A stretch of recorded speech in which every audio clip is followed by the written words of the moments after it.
আমার ভাইরা, এখান থেকে আমরা বুঝতে পারি সাহাবীদের ঈমানের দিকে তাকিয়ে দেখেন, সাহাবীরা ঈমানটা কত দূর সামনের দিকে নিয়ে চলে গিয়েছে। যুদ্ধের জন্য, জিহাদের জন্য, ইসলাম প্রতিষ্ঠার জন্য, কোরআনের রাষ্ট্র কায়েম করার জন্য, কোরআনের শাসন গোটা বিশ্বের সামনে প্রতিষ্ঠা করার জন্য নিজের জীবন, যৌবন, সম্পদ, সম্পত্তি সবগুলো আল্লাহর পথে ব্যয় করে দিয়েছে। আজ আমরা মুসলমান হয়েছি, আমাদের পকেট থেকে টাকা বের হয় না, আমাদের সময় খরচ করতে আমরা পারি না, আল্লাহর পথে আমরা ব্যয় করতে পারি না। কত জায়গায় আমাদের সময়টা নষ্ট করে ফেললাম।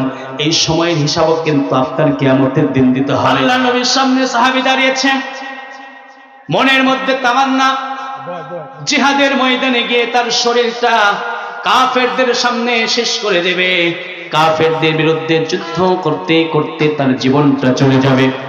আল্লাহ নবীর সাহাবী আল্লাহ রাসূল সাল্লাল্লাহু আলাইহি ওয়াসাল্লাম হঠাৎ তার সামনে তাবুক যুদ্ধের যখন ডাক আসলো, আল্লাহ নবী বললেন, আমার সাহাবীরা সকলে প্রস্তুতি গ্রহণ করো, সকলে যুদ্ধের জন্য প্রস্তুতি গ্রহণ করো, সকলে যুদ্ধের জন্য রওনা হও।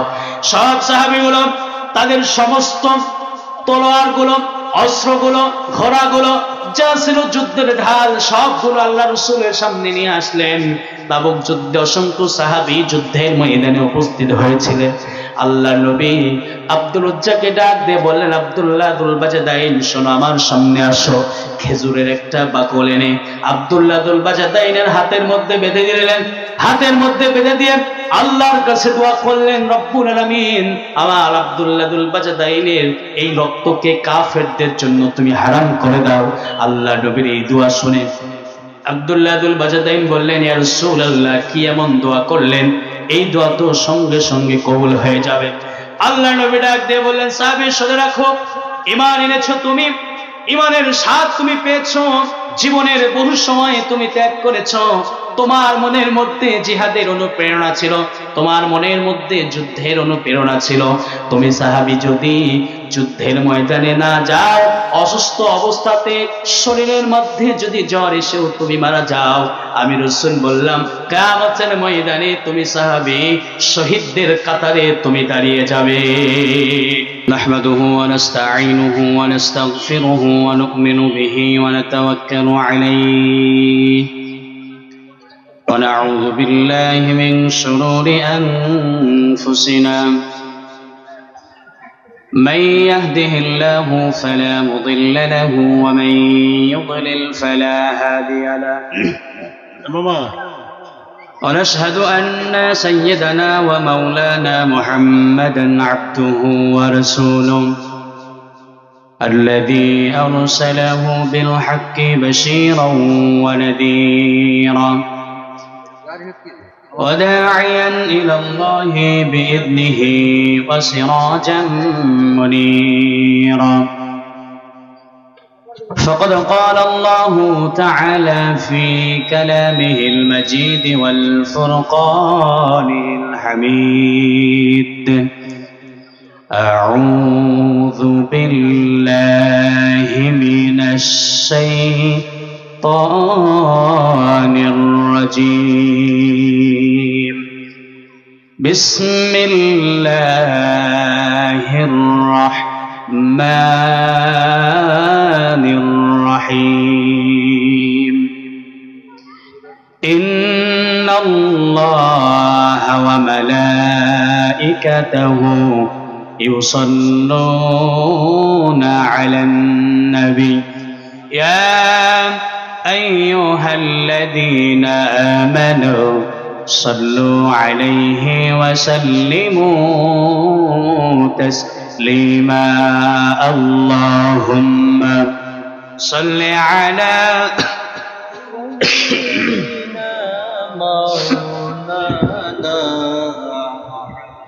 وعلى آل سيدنا حبيبنا محمد رسول مر ভালো বাসা রসুল মার আলো আশা রসুল মার প্রেম বিরহের মূল আলোচনা রসুল আমার কাজে কর্মে অনুপ্রেরণা বালাগাল উলা বিকামালিহি কাশাফাত তুজা বিজামালিহি হাসনাত জামিউ খিসালিহি সাল্লু আলাইহি ওয়া আলিহি সূরাত ইউসুফ বিদাই হিকমত লুকমান মা قارئ قرآن باري اهدنا ساد جانب بلغ العلا بكماله كشف الدجى بجماله حسنت جميع خصاله صلوا عليه وآله الحمد لله শুরুতে সে মহান রব্বুল আলামিনের দরবারে কালিমাতুশ শুকর আদায় করি যে মহান রব্বুল আলামিন আমাকে আপনাকে দুনিয়ার সমস্ত ব্যস্ততা থেকে দূর করে পৃথিবীর শ্রেষ্ঠতম একটি জায়গা কোরআনের মজলিসে আমাদের সকলকে বসার মতো তৌফিক দান করলেন। আমরা সকলেই বলি আলহামদুলিল্লাহ। দরুদ এবং সালাম বর্ষিত হোক সাইয়্যিদুল মুরসালিন ইমামুল মুরসালিন খাতামুন নাবিয়্যিন, সকলে বলি হযরত মুহাম্মদুর রাসূলুল্লাহ সাল্লাল্লাহু আলাইহি ওয়াসাল্লামের প্রতি। সম্মানিত উপস্থিত বৃন্দ, সম্মানিত মুসল্লি কেরাম, সম্মানিত এলাকাবাসী, আমরা সকলে অবগত আছি আজ তাফসীরুল কোরআনের একটি মাহফিল, যেই মাহফিল যেখান থেকে কোরআনের কথাগুলো বলা হয়, কোরআনের সব কথাগুলো, সত্য কথাগুলো কোরআন দিয়ে বলা হয়। যে জায়গায় আল্লাহ রসুল, আল্লাহ রব্বুল আলামিনের পরিচয়, আল্লাহ রসুলের পরিচয়, আল্লাহর মান, রসুলের শান, কোরআনের পরিচয়, সমস্ত বিধিবিধানগুলো যেই মজলিস থেকে দেওয়া হয়, ওই মজলিসটাকে আল্লাহর কোরআনের ভাষায় বলা হয় কোরআনের মজলিস। আমরা অনেকে উপস্থিত হয়ে গিয়েছি, অনেকে দেখা যাচ্ছে এখনো পর্যন্ত বাহিরে বাজার ঘাটে চলাচল করছি। আমরা সকলেই অতি দ্রুত যারাই আশেপাশে ঘোরাফেরা করছি, আমরা সকলেই মাহফিলে চলে আসি। মাহফিলের সৌন্দর্যটা আমরা আরেকটু সৌন্দর্য করি। আল্লাহ রাব্বুল আলামিন আমাদের সকলকে কবুল এবং মঞ্জুর করে নেন, সকল বলুন আমিন। সম্মানিত এলাকাবাসী, সম্মানিত উপস্থিত বৃন্দ, আমরা উপস্থিত হয়েছি একটি কোরআনের মজলিস। এই কোরআনের মজলিস পৃথিবীর একটি শ্রেষ্ঠতম মজলিস। এই কোরআনের মজলিস রসুলের ভাষা অনুযায়ী পৃথিবীর মধ্যে যত মজলিসই থাকুক না কেন, কোরআনের আলোচনা যেখানে হয় ওই জায়গার দাম আল্লাহর কাছে অনেক গুণ বেড়ে যায়। সকলে বলি সুবহানাল্লাহ। আমাদের দেখা যায় কপাল পোড়া জাতি আমরা অনেকে হয়েছি। আজকাল দেখা যায় কোরআনের মাহফিলের প্রতি আমাদের মায়া নাই। কোরআনের মাহফিলে লোকজন ডেকে ডেকেও আমরা খুঁজে পাই না, কিন্তু অশ্লীলতা, গান বাজনা, যেখানে কোরআন ছাড়া কথা হয়, হাদিস ছাড়া কথা হয়, ওই সব জায়গায় মানুষের অভাব নাই। এই রকম মুসলমান আমরা হয়েছি। আল্লাহ রাব্বুল আলামিন যেন আমাদের সকলকে কোরআনের প্রতি ঈমান অটুট করে সকলকে কোরআনের সঙ্গে মহব্বত রাখার তৌফিক দান করুক, সকল বলুন আমিন। সম্মানিত উপস্থিত বৃন্দ, আমরা যেহেতু কোরআনের মাজলিসে উপস্থিত হয়েছি, বাহিরে যারা ঘোরাফেরা করছি, আমরা কেউ বাহিরে আর ঘোরাফেরা না করে সকলেই মাহফিলে চলে আসি। রাসূলুল্লাহ সাল্লাল্লাহু আলাইহি ওয়াসাল্লামের ভাষা অনুযায়ী এই মাজলিসটা হচ্ছে একটি বরকতপূর্ণ মাজলিস। এই মাজলিসের মধ্যে যারা বসে যাবে, আল্লাহ রাব্বুল আলামিনের ফেরেশতাগণ তাদের জন্য দোয়া করতে থাকবেন। সবাই একটু বলেন সুবহানাল্লাহ। এই মাজলিসের মধ্যে যারা বসে যাবেন, আল্লাহর পক্ষ থেকে তাদের প্রতি সাকিনা, রহমত, বরকত, মাগফিরাত সবগুলো আল্লাহ রাব্বুল আলামিন তাদের আমল নামে দান করবেন। সকলে বলি সুবহানাল্লাহ। সম্মানিত ভাইরা আমার, আল্লাহ রাসূল সাল্লাল্লাহু আলাইহি ওয়াসাল্লাম হাদিসের মধ্যে বলেন, লা ইয়াকউদু কওমুন ইয়াযকুরুনাল্লাহা ইল্লা তাআলা ইল্লা হাফাতহুমুল মালায়েকা ওয়া গাশিয়াতহুমুর রাহমা ওয়া নাযালাত আলাইহিমুস সাকিনা ওয়া যাকারাহুমুল্লাহু ফী মান ইনদা। আল্লাহর নবী বিশ্ব নবী সাল্লাল্লাহু আলাইহি ওয়াসাল্লাম বলেন, যে জায়গায় কোরআনের কথা বলা হয়, কোরআনের মাজলিস যেই জায়গা হয়ে যায়, এই জায়গাটা দুনিয়ার কোনো সামান্য জায়গা থাকে না। আল্লাহ রাসূল সাল্লাল্লাহু আলাইহি ওয়াসাল্লাম বলেন, ইল্লা হাফাতহুমুল মালায়েকা, চতুর্দিক দিয়ে ফেরেশতারা ওই কোরআনের মাহফিলে যারা থাকবে তাদেরকে বিশ্বনি দিয়ে থাকে। ফেরেশতারা কেমন ভাবে বিশ্বনি দেন? তাফসীরকারগণ, মুহাদ্দিসগণ রাসূলুল্লাহ সাল্লাল্লাহু আলাইহি ওয়াসাল্লামের হাদিসের ব্যাখ্যায় বলেছেন, ফেরেশতারা এমন ভাবে চতুর্দিক দিয়ে এই মানুষগুলোকে পাহারা দেওয়ার জন্য দাঁড়িয়ে যায়। আল্লাহর পক্ষ থেকে ফেরেশতারা তাদের জন্য মাগফিরাতের দোয়া করতে থাকে। তাদের সামনে এসে সব ফেরেশতাগুলো চতুর্দিক দিয়ে বেষ্টনী দিয়ে দাঁড়িয়ে যায়। যদিও চোখে আমরা দেখি না, কিন্তু আল্লাহ রব্বুল আলামিনের ফেরেশতাগুলো এই কোরআনের মাজলিসের চতুর্দিক দিয়ে আমাদের বেষ্টনী দিয়ে আছেন। সবাই বলেন সুবহানাল্লাহ। 2 নাম্বার, কোরআনের মাহফিলে বসার বৈশিষ্ট্য আল্লাহ রাসূল বললেন, অগশিয়াতুমুর রাহমা, আল্লাহর রহমত এই কোরআনের মাহফিলের প্রতি বর্ষণ হতে থাকে। কোরআনের মাহফিলে যেই মানুষগুলো বসে যাবে, আল্লাহ রাব্বুল আলামিন তার প্রতি রহম করবেন, তার প্রতি দয়া করবেন, তার প্রতি মায়া করবেন। 3 নাম্বার, আল্লাহ রাসূল বলেন, ওয়ানাযালাত আলাইহিমুস সাকিনা, আল্লাহ রাব্বুল আলামিনের রহমতের সাকিনা গুলো এই মানুষগুলোর উপর পড়তে থাকে, উঠতে থাকে। আবার ভাইরা, এই যে কোরআনের মাজলিসে আমরা উপস্থিত হয়েছি, আল্লাহ রাসূল বলেন, পৃথিবীর কোন জায়গায় তুমি যাবে, এই জায়গায় এইরকম শ্রেষ্ঠত্বর কথা আল্লাহ কোথাও বলেন নাই। বাজারে যাবেন, আল্লাহ শ্রেষ্ঠত্বর কথা বলেন নাই। দোকানঘাটে যাবেন, আল্লাহ শ্রেষ্ঠত্বর কথা বলেন নাই। হাট বাজারে ঘোরাফেরা করবেন, কোথাও আল্লাহ রব্বুল আলামিন শ্রেষ্ঠত্বর কথা বলেন নাই। আল্লাহ রব্বুল আলামিন স্বয়ং কোরআনের কথা যেখানে বলা হয়, এই কোরআনের মাহফিল যেখানে হয়, সেই জায়গাটাকেই আল্লাহর কোরআনের ভাষা অনুযায়ী, রাসূলের ভাষা অনুযায়ী সব থেকে দামি। আল্লাহ রাসূল সাল্লাল্লাহু আলাইহি ওয়াসাল্লাম আরো বলেন, মাজলিসু ফিকহিন খায়রুম মিন ইবাদাতি 60 সানা। আল্লাহ রাসূল বলেন, ইলমি দ্বীনের একটা মাজলিস, যে জায়গায় কোরআনের কথা বলা হয়, হাদিসের কথা বলা হয়, ওই জায়গাটা কোন বান্দা যদি বসে যায়, ওই বান্দা 60 বছর নফল ইবাদত করলে যে সওয়াব হবে, আল্লাহ রাব্বুল আলামিন শুধু কোরআনের মাহফিলে বসার কারণে 60 বছরের ইবাদতের আমল তার আমলনামায় দান করে দেয়। আল্লাহ রাব্বুল আলামিন বললেন, বান্দারা শোনো, কোরআনুল কারীম যেখানে কথা বলা হয়, কোরআনুল কারীমের কথা যে জায়গায় বলা হয়, ওই জায়গা দুনিয়ার কোনো সাধারণ জায়গা থাকে না, দুনিয়ার মধ্যে সব থেকে শ্রেষ্ঠতম জায়গা হয়ে যায়। আবার আল্লাহ বললেন, কোরআন শোনার আদব শুনে রাখো, কোরআন শোনার আদবও আছে। আল্লাহর কোরআনের ভাষা অনুযায়ী আল্লাহ বললেন, وَإِذَا قُرِئَ الْقُرْآنُ فَاسْتَمِعُوا لَهُ وَأَنصِتُوا لَعَلَّكُمْ تُرْحَمُونَ।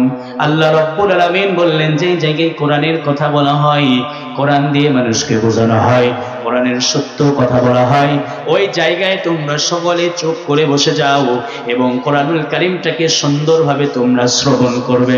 এই জন্য দেখা যায় আজকে কোরআনের প্রতি আমাদের মায়া নাই। কোরআনের মাহফিল আমাদের সামনে চলে এসেছে, কিন্তু এখনো তাকিয়ে আমরা যদি থাকি, দেখবেন দোকানপাটে মানুষের অভাব নাই, কোরআনের মাহফিল ফাঁকা পড়ে আছে। কোরআনের মাহফিলের প্রতি আমাদের মায়া নাই, কোরআনের মাহফিলের প্রতি আমাদের মনের মধ্যে কোনো মায়া নাই। আল্লাহর প্রতি ইমানটা আমাদের এত পরিমাণ দুর্বল হয়ে গিয়েছে, আল্লাহ রাসূলের প্রতি ইমানটা আমাদের এত পরিমাণ দুর্বল হয়ে গিয়েছে। আল্লাহ রাসূলের প্রতি যদি ইমান, আল্লাহর প্রতি যদি ইমান আমাদের বেশি থাকতো, আজকে কোরআনের মাহফিলটা, কোরআনের মাহফিল পুরোপুরি ভরপুর হয়ে যেত।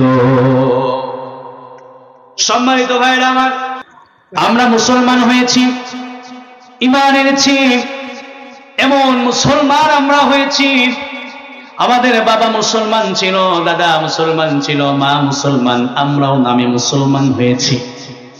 মুসলমানদের যে পরীক্ষা, মুসলমানদের যে ঐতিহ্য, মুসলমানদের যে বিপদ, আমরা মুসলমান তো কেউ পাই নাই। এই কারণে ইসলামের প্রতি আমাদের মায়াও কিন্তু কম।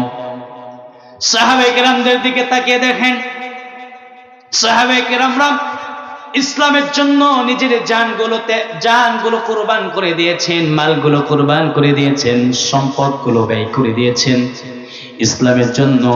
তার জীবনটা পরিপূর্ণ সব কিছু আল্লাহর পথে ব্যয় করে দিয়েছেন। আমরা তো সেই মুসলমান, সেই নবীর উম্মত, সেই সাহাবীর উত্তরসূরি। আমরা সেই মুসলমান হওয়ার পরে সাহাবীরা নিজের জীবন দেয়, সম্পদ দেয়, সব কিছু দিয়ে দেয়, এরপরেও ঈমান কিন্তু দেয় না। আর আমরা মুসলমান হয়েছি সামান্যটুকু সময় কোরআনের মাহফিলে আমরা দেই না। এইরকম মুসলমান আছে না নাই? আল্লাহ নবীর একজন সাহাবী, এত গরিব একজন সাহাবী, রাসূলের প্রতি ঈমান আনার কারণে আল্লাহ রাসূল সাল্লাল্লাহু আলাইহি ওয়াসাল্লামের একজন সাহাবী আল্লাহর প্রতি ঈমান আনার কারণে নিজের সম্পদগুলো সবগুলো কুরবান করে দিয়েছেন। দুনিয়ার মধ্যে যা কিছু ছিল সব কুরবান করে দিয়েছেন। তার মধ্যে একজন সাহাবী, হাদিসের মধ্যে, ইতিহাসের মধ্যে এসেছে, যার নাম ছিল আব্দুল উজ্জা নামে একজন সাহাবী। আব্দুল উজ্জা নামে একজন সাহাবী, ছোট্টবেলায় বাবা মারা গিয়েছে। চাচার কাছে আব্দুল উজ্জা লালিত পালিত হয়, বড় হয়। চাচার স্নেহের মায়ায় আব্দুল উজ্জা তার জীবন, যৌবন, শৈশব, কৈশোর সবগুলো আব্দুল উজ্জা তার চাচার কাছে ব্যয় করলেন। আল্লাহ নবী যখন মক্কায় ছিলেন, গোপনে গোপনে আল্লাহ নবীর প্রতি ঈমান আনলেন। আল্লাহ নবীর সাহাবী হয়ে গেলেন, আল্লাহ নবীর প্রতি ঈমান আনলেন। আল্লাহ নবী, বিশ্ব নবী সাল্লাল্লাহু আলাইহি ওয়াসাল্লাম যখন হিজরত করলেন, মক্কা থেকে মদিনায় যখন চলে গেলেন, সাহাবীর কানের মধ্যে আসলো, আমার নবী তো মক্কায় নাই, আমি মক্কার মধ্যে কেমনে থাকি, কি করি, মক্কার মধ্যে আমিও থাকবো না। আল্লাহ নবীর এই সাহাবী আব্দুল উজ্জা তার মনের মধ্যে পুরোপুরি প্রস্তুতি নিয়ে নিল। এতদিন পর্যন্ত গোপনে গোপনে ঈমান আমি এনেছিলাম, আজকে যদি চাচার সামনে আমি আমার ঈমানের কথা বলি, মুহাম্মাদুর রাসূলুল্লাহ সাল্লাল্লাহু আলাইহি ওয়াসাল্লামের প্রতি ঈমান আনার কথা যদি আমি বলি, আমার চাচা তো আমাকে মেরেই ফেলবে, আমার চাচা আমাকে শেষ করে দেবে, আমার সম্পদগুলো সব নিয়ে নেবে। তবু আমার জীবনের মায়া আমি করি না, যে আল্লাহর প্রতি ঈমান এনেছি, যে রাসূল মক্কা ছেড়ে চলে গিয়েছে, আমি সেই রাসূলের একজন সাহাবী হয়েও আল্লাহ রাসূলের প্রতি ঈমান এনে আমিও নবীর সঙ্গে যেতে চাই। আব্দুল উজ্জা চলে গেলেন চাচার কাছে। চাচা বললেন, চাচা রে, আমি তো আব্দুল্লাহর ছেলে মুহাম্মাদুর রাসূলুল্লাহ সাল্লাল্লাহু আলাইহি ওয়াসাল্লামের প্রতি ঈমান এনেছি। চাচা বলল, তুমি কি বললে আবার বলো। বলে, চাচা আমি তো মুহাম্মাদুর রাসূলুল্লাহ সাল্লাল্লাহু আলাইহি ওয়াসাল্লামের প্রতি ঈমান এনে ফেলেছি। চাচা বলে, আব্দুল উজ্জা রে, তুমি যে ঈমান এনেছো জানো তোমার এখন কি হবে?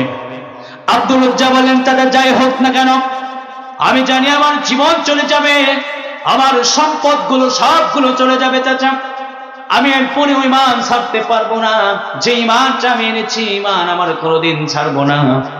চাচা বললেন, আব্দুল উজ্জা, তোমাকে এখন হত্যা করা হবে, তুমি কি জানো তোমাকে হত্যা করা হবে? আব্দুল উজ্জা বললেন, চাচা হত্যা করলেও আমি আল্লাহর জন্য আমার জীবনটাই ব্যয় করে দিতে পারবো, এরপরও ঈমান আমি ছাড়তে পারবো না। আব্দুল উজ্জা বললেন, চাচা আজকে আমি এখানে আর থাকবো না, রাসূলুল্লাহ সাল্লাল্লাহু আলাইহি ওয়াসাল্লাম যেই মদিনায় চলে গিয়েছেন, সেই মদিনার পথে আমি রওনা দিলাম। চাচা বললেন, আব্দুল উজ্জা, তুমি কি জানো তুমি ঈমান এনেছো, ঈমান আনার কারণে তোমার সম্পদগুলো কেড়ে নেব, তোমার অর্থ সম্পদ, তোমার বাবা রেখে যাওয়া সব সয় সম্পত্তিগুলো আমি দখল করে নেব, তুমি কি জানো? আব্দুল উজ্জা বললেন, চাচা আমার সব সম্পদগুলো আপনি নিয়ে নেন, আমার মনের মধ্যে কোনো ভয় নাই, আমার মনে যেহেতু আল্লাহ রাসূলকে জায়গা করে দিয়েছি, পৃথিবীর কোনো সম্পদ আমার লোভে আমাকে আটকাইয়া রাখতে পারবে না। ও আমার চাচা আমার সম্পদগুলো নিয়ে নেয়। আব্দুল উজ্জা চাচা আব্দুল উজ্জাকে বলল, আব্দুল উজ্জা রে, তোর যে সম্পদগুলো তোমার বাবার রেখে যাওয়া সম্পদ ছিল সবগুলো আমার নামে আমি লিখে নিলাম। আব্দুল উজ্জা বললেন, চাচা সব নিয়ে নাও। আব্দুল উজ্জা যখন ঘর থেকে বেরিয়ে পড়লেন, চাচার বাড়ি থেকে বিদায় নেওয়ার জন্য ঘর থেকে বেরিয়ে পড়লেন, চাচা বললেন, আব্দুল উজ্জা তুমি যে বেরিয়ে যাচ্ছ শোনো, তোমার শরীরের মধ্যে যেই পোশাকটা দেখা যায় এই পোশাকটাও তো আমি চাচার টাকার কেনা। আব্দুল উজ্জারে এই শরীরের পোশাকটাও তুমি আমাকে ছেড়ে দিয়ে যাবে। আব্দুল উজ্জা শরীরের সমস্ত পোশাক খুলে নিল তার চাচা। হায়রে মুসলমান, আমরা মুসলমান হয়েছি, সাহাবীদের ইমানের দিকে তাকালে দেখা যায় নিজের সম্পদগুলো সব কিছু ত্যাগ করে দিয়েছে, কিন্তু আমরা এমন মুসলমান হয়েছি শরীরের মধ্যে রঙে বেরং জামা পরি, কত রকম জামা পরি, শীত লাগতে দেই না, গরম লাগতে দেই না। সাহাবীদের দিকে তাকিয়ে দেখেন, আব্দুল উজ্জার দিকে তাকিয়ে দেখেন, আব্দুল উজ্জার নিজের শরীরের পোশাকগুলো চাচাকে খুলে দিয়েছে, চাচা শরীরের সব পোশাকগুলো খুলে নিয়েছে। যুবক একজন ছেলে, লজ্জা স্থান ঢাকার মতো কোনো কাপড় আব্দুল উজ্জার কাছে নাই। আব্দুল উজ্জা দৌড়ে মায়ের সামনে চলে গিয়েছে, মাকে ডাক দিয়ে বললে, মা আমার চাচা আমি ইমান আনার কারণে আমাকে সব সম্পত্তি গুলো রেখে নিয়েছে, আমার শরীর থেকে জামা কাপড় খুলে নিয়েছে। মা ডাক দিয়ে বলেন, আব্দুল উজ্জা রে, এই যে চাদরটা কম্বলটা নিয়ে যাও, কম্বল দিয়ে তোমার লজ্জা স্থানটা ঢাকো। আব্দুল উজ্জা যখন তার চাদরটা নিয়ে দুইটা টুকরা করে চাদর দিয়ে একটি শরীর ঢাকলেন, আর একটা চাদর দিয়ে লজ্জা স্থান ঢেকে আল্লাহ নবীর উদ্দেশ্যে রওনা দিলেন, মদিনার উদ্দেশ্যে রওনা দিলেন। আল্লাহ নবীর সামনে যখন উপস্থিত হয়ে গিয়েছেন, আল্লাহ নবী বললেন, সাহাবী রে, তুমি কি আমার সেই সাহাবী? কোন সাহাবী, তোমার পরিচয়টা দাও। আল্লাহ নবীর সামনে আব্দুল উজ্জা দাঁড়িয়ে বললেন, ইয়া রাসূলুল্লাহ, মক্কার মধ্যে গোপনে গোপনে ঈমান এনে আমি আপনার প্রতি ঈমান এনেছিলাম। ইয়া রাসূলুল্লাহ, আজকে ঈমান আনার কারণে আমার চাচা আমার শরীরের সব পোশাকগুলো খুলে নিয়েছে, আমার সম্পত্তি যা ছিল সব আমার চাচা তার নামে লিখে নিয়েছে। ইয়া রাসূলুল্লাহ, আমার মনের মধ্যে অনেক তামান্না, আপনার হাতে হাত রেখে আপনার নূরানি চেহারাটা আমি দেখবো, এরপরে মৃত্যুবরণ করব। আল্লাহ নবী বললেন, সাহাবী তোমার নাম কি? বলে, আমার নাম আব্দুল উজ্জা। আল্লাহ রাসূল বললেন, সাহাবীর নাম আব্দুল উজ্জা হতে পারে না। ও সাহাবী, শুনে রাখো, যেহেতু তুমি দুই টুকরা কাপড় নিয়ে আমার সামনে এসেছো, আজ থেকে তোমার নাম আব্দুল উজ্জা না, আজ থেকে আমি তোমার নাম রেখে দিলাম আব্দুল্লাহ। আর দুই টুকরা কাপড় আনার কারণে তোমার লকব হিসাবে আমি রাসূল তোমার নাম দিয়ে দিলাম দুল বাজাদাইন। আল্লাহ নবীর সামনে সাহাবী দাঁড়িয়েছেন, মনের মধ্যে তামান্না জিহাদের ময়দানে গিয়ে তার শরীরটা কাফেরদের সামনে শেষ করে দেবে, কাফেরদের বিরুদ্ধে যুদ্ধ করতে করতে তার জীবনটা চলে যাবে। আল্লাহ নবীর সাহাবী আব্দুল্লাহ দুল বাজাদাইন এত জোরে মসজিদের মধ্যে কোরআনুল কারীম তেলাওয়াত করে, সাহাবীরা রাসূলুল্লাহ সাল্লাল্লাহু আলাইহি সাল্লামকে নালিশ করলেন, ইয়া রাসূলুল্লাহ, আপনার সাহাবী এত জোরে কোরআন তেলাওয়াত করে, আমাদের সমস্যা হয়। আল্লাহ নবী বললেন, সাহাবীরা রে, আবার আব্দুল্লাহকে বাধা দিও না, কারণ পৃথিবীর সব থেকে বড় ত্যাগ সম্পত্তি শরীরের পোশাকটাও মক্কার মধ্যে রেখে আমার কাছে এসেছেন। আল্লাহ নবীর সাহাবী মন খুলে কোরআন তেলাওয়াত করেন, সারা রাত নামাজে দাঁড়িয়ে ইবাদত করে। আল্লাহ রাসূল সাল্লাল্লাহু আলাইহি ওয়াসাল্লামকে বলে, ইয়া রাসূলুল্লাহ, মনের মধ্যে আমার তামান্না আমি যুদ্ধের ময়দানে যাব, যুদ্ধ করব। আল্লাহ নবীর কাছে যখন সব সময় আব্দুল্লাহ দুল বাজাদাইন বলতেন, আল্লাহ রাসূল সাল্লাল্লাহু আলাইহি ওয়াসাল্লাম হঠাৎ তার সামনে তাবুক যুদ্ধের যখন ডাক আসলো, আল্লাহ নবী বললেন, আমার সাহাবীরা সকলে প্রস্তুতি গ্রহণ করো, সকলে যুদ্ধের জন্য প্রস্তুতি গ্রহণ করো, সকলে যুদ্ধের জন্য রওনা হও। সব সাহাবীগুলো তাদের সমস্ত তলোয়ারগুলো, অস্ত্রগুলো, ঘোড়াগুলো, যা ছিল যুদ্ধের ঢাল, সবগুলো আল্লাহ রাসূলের সামনে নিয়ে আসলেন। তাবুক যুদ্ধে অসংখ্য সাহাবী যুদ্ধের ময়দানে উপস্থিত হয়েছিলেন।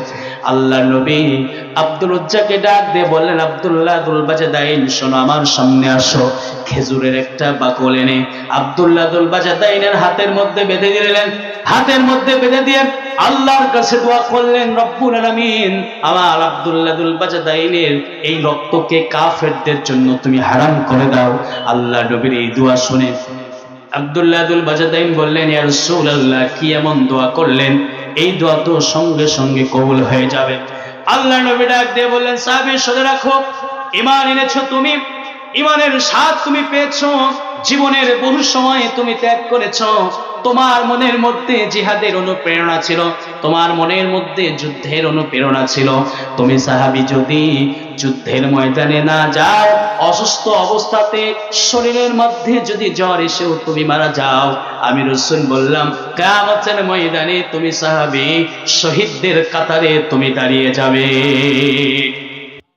আব্দুল্লাহ দুল বাজদাইন বেরিয়ে পড়লেন যুদ্ধের ময়দানে যাওয়ার জন্য। প্রতিমধ্যে প্রচন্ড গরম তাপমাত্রা, আব্দুল্লাহ দুল বাজদাইন সহ্য করতে না পেরে যুদ্ধের ময়দানে না যাইতেই রাস্তার মাঝখানে পড়ে মারা গেলেন।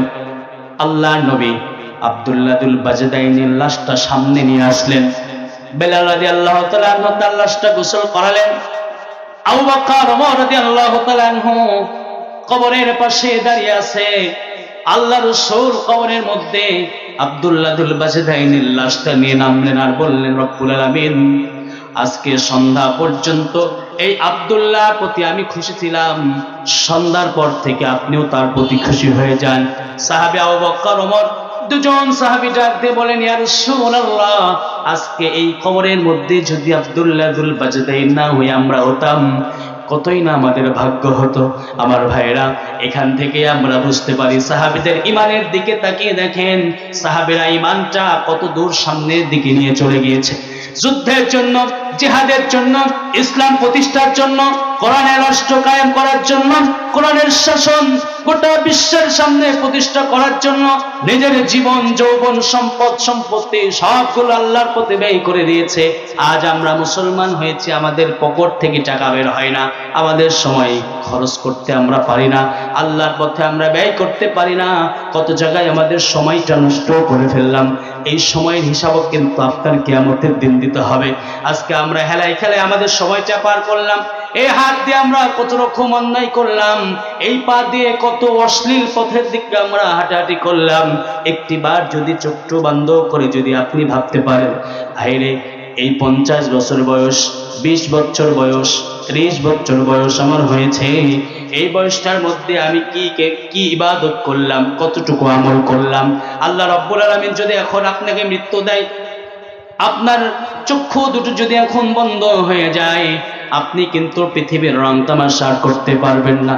যে হাত দিয়ে মানুষের প্রতি অন্যায় জুলুম অবিচার করলেন, যে পা দিয়ে গুনাহের পথের দিকে ধাবিত হলেন, কিয়ামতের ময়দানে কিন্তু ওই পা, ওই হাত আল্লাহর কাছে আপনার বিরুদ্ধে সাক্ষী দেবে কি দেবে না? কোরআনুল কারীমের মধ্যে রব্বুল আলামিন বলেন, আল-ইয়াওমা নাখতিমু আলা আফওয়াহিহিম ওয়া তুকাল্লিমুনা আইদিহিম ওয়া তাশহাদু আরজুলুহুম বিমা কানু ইয়াকসিবুন। আল্লাহ রাব্বুল আলামিন বললেন, যে হাতটা সুন্দর করলে, যে চক্ষুটা দিয়ে তুমি সুন্দর করে পৃথিবীর সব কিছু দেখলে, যে পা দুটো দিয়ে তুমি কত গুনাহের দিকে ধাবিত হলে, বান্দারা একটিবার কি চিন্তাও করো নাই, এই পা তোমার বিরুদ্ধে কিয়ামতের দিন তোমার বিরুদ্ধে সাক্ষী দেবে। আল্লাহ রাব্বুল আলামিন বললেন, কিয়ামতের ময়দান কঠিন একটি সময় যখন হয়ে যাবে, জবান দিয়ে অনবরত মিথ্যা কথা বলতে থাকবে। হাত দিয়ে অন্যায় করেছো, হাতটা আল্লাহর কাছে আপনার বিরুদ্ধে সাক্ষী দিবে। জবান দিয়ে মিথ্যা কথা বলেছো, জবানটা আল্লাহ রাব্বুল আলামিনের কাছে আপনার বিরুদ্ধে সাক্ষী দেবে।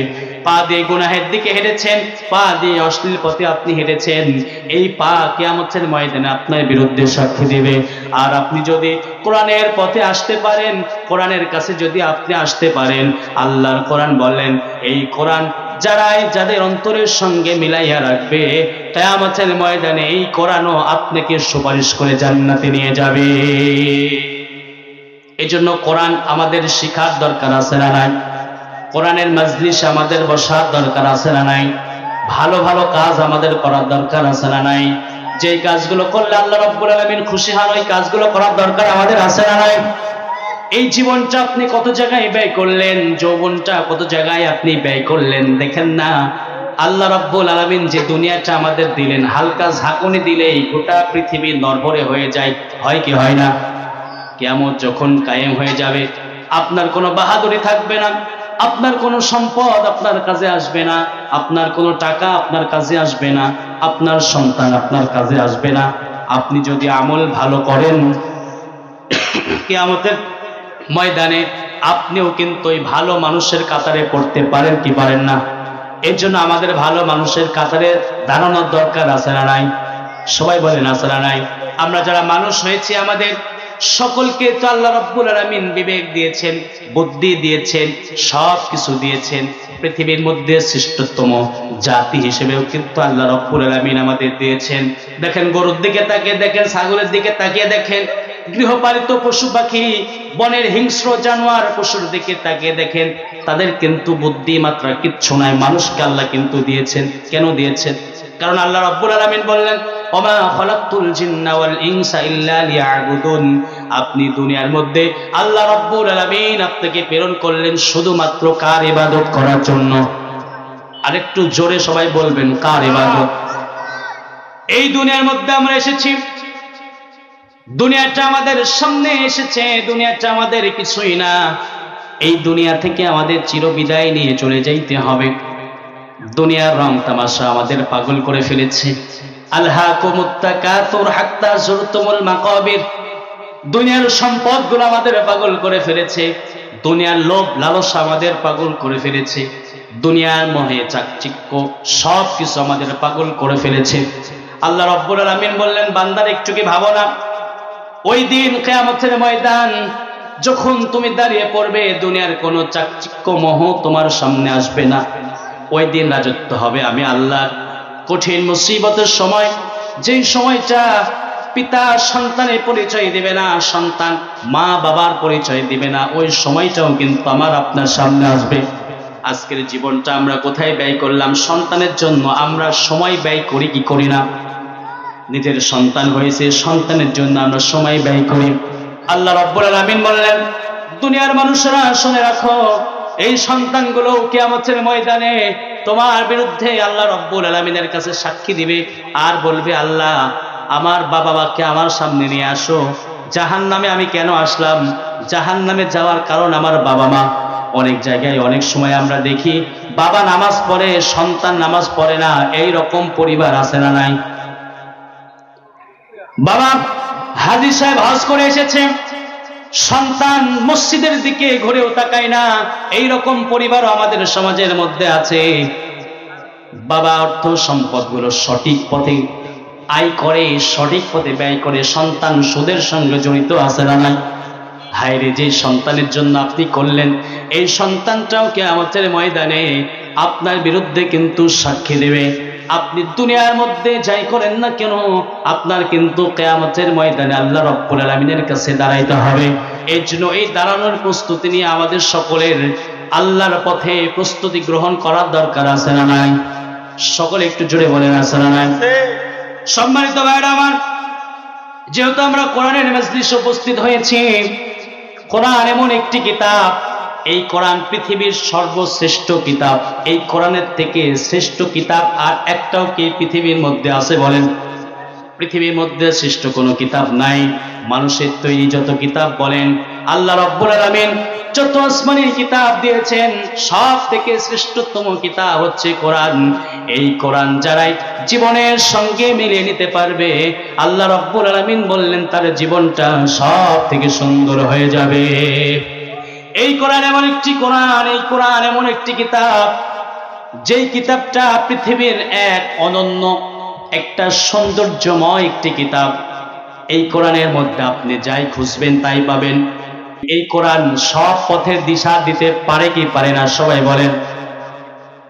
কোরআনুল কারীম এমন একটি কিতাব রব্বুল আলামিন মুসলিম উম্মার জন্য নাযিল করলেন। পৃথিবীর কোন শ্রেষ্ঠতম কিতাবের উপরে আর চাইতে পারে না। কোরআন হচ্ছে সব থেকে শ্রেষ্ঠতম কিতাব। এই কোরআনটা আমরা পেয়েছি, এর জন্য আল্লাহর প্রতি শুকরিয়া আদায় করার দরকার আছে না? এই কোরআন আপনি যদি শিখেন, আপনার চলাটা সহজ হয়ে যাবে। কোরআনের প্রতিটা হরফে হরফে, প্রতিটা শব্দে শব্দে আল্লাহ রাব্বুল আলামিন আপনার আমলনামায় সওয়াব দান করবেন।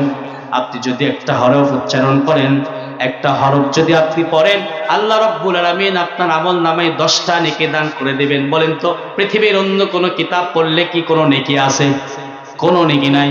কোরআন পড়লে নেকি আছে না নাই?